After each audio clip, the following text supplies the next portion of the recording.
तो हमें पूर्ण आशा है कि दोनों स्टेट्स में, क्योंकि चाहे महाराष्ट्र की बात हो, लोकसभा इलेक्शन के दौरान भी 2024 में अच्छा प्रदर्शन इंडिया अलायंस का रहा है। वहां पर एकजुट होकर हमारी सभी जो तीन मुख्यतः पार्टीज है, चाहे एनसीपी की बात हो, चाहे कांग्रेस की बात हो, चाहे शिवसेना की बात हो, वहां पर हमारी जीत होगी। और झारखंड में भी, जहां पर हमारा झारखंड मुक्ति मोर्चा के साथ अलायंस है, यहाँ पर भी हमारी इंडिया अलायंस की एक मजबूत आपका प्रदेश है। हम दोनों जगह जीत की आशा कर रहे हैं।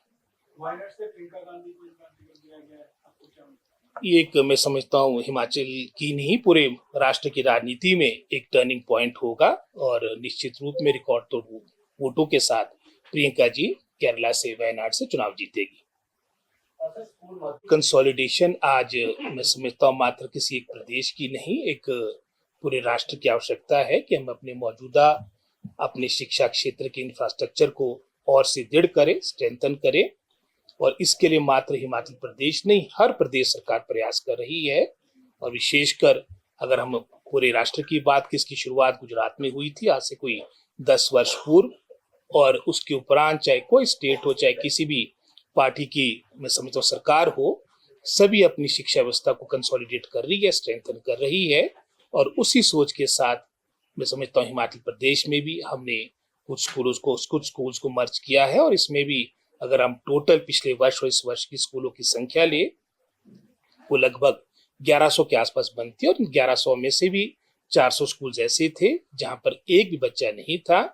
और दूसरे चरण में हमने उन स्कूलों को मर्ज किया जहां पर 2 या 2 से कम आपके बच्चे हो। और तीसरे चरण में हमने वो संख्या थोड़ी बढ़ाकर 5 के आसपास की है। और भविष्य में भी ये अभी क्रम चला है, लेकिन अंतिम निर्णय आपके हमारा कैबिनेट ले गई। और वर्तमान अभी जो हमारा एकेडमिक सेशन है, इसमें भी कोई नए स्कूल मर्ज नहीं होंगे।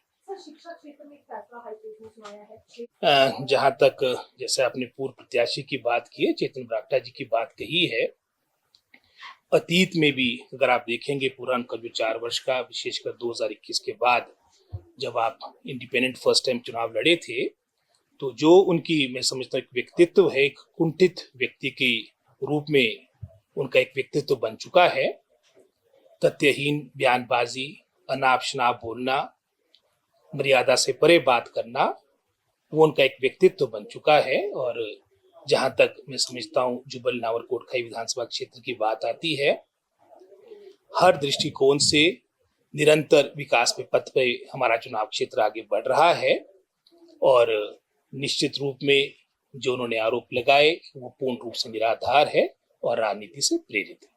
कानून व्यवस्था की बात कर रहे हैं कि वहाँ पर कानून व्यवस्था पूरी तरह से बिगड़ गई है और उसके लिए राज्यपाल को भी ज्ञापन सौंपा है। क्या इस तरह का कोई वहाँ पर कोई घटनाक्रम हुए जी?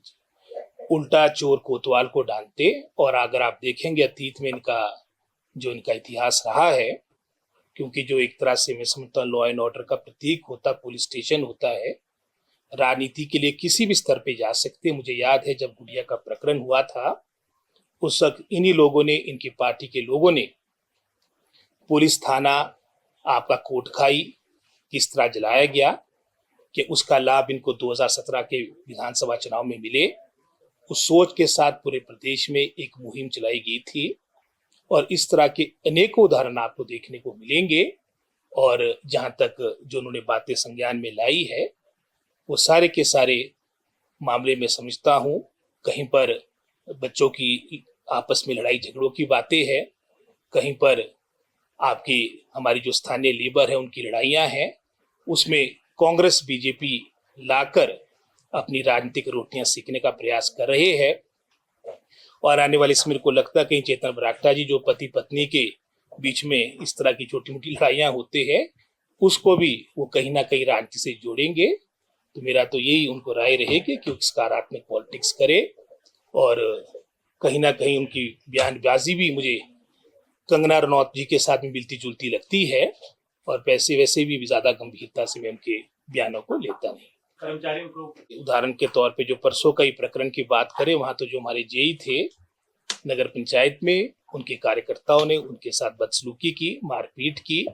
और मैंने जैसे पहले कहा कि उल्टा चोर कोतवाल को डांटे, और इन कामों के लिए वो निपुण है।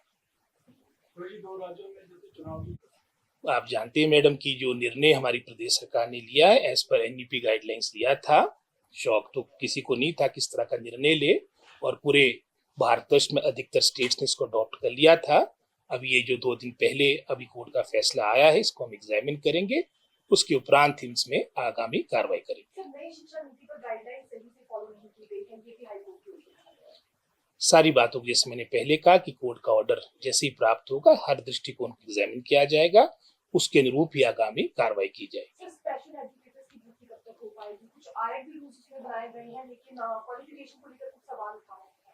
नहीं, लगभग वो अंतिम चरण पे है और लगभग कोई 234 स्पेशल एजुकेटर्स के पद हमने कैबिनेट से सैंक्शन कर दिए हैं और ये आगे कमीशन को भी इसकी रिक्वेजिशन भेजी जा चुकी है। देश दुनिया की हर खबर सबसे पहले देखने के लिए फॉलो करें Dainik Savera TV, YouTube, Facebook, Instagram, X और व्हाट्सएप चैनल पर।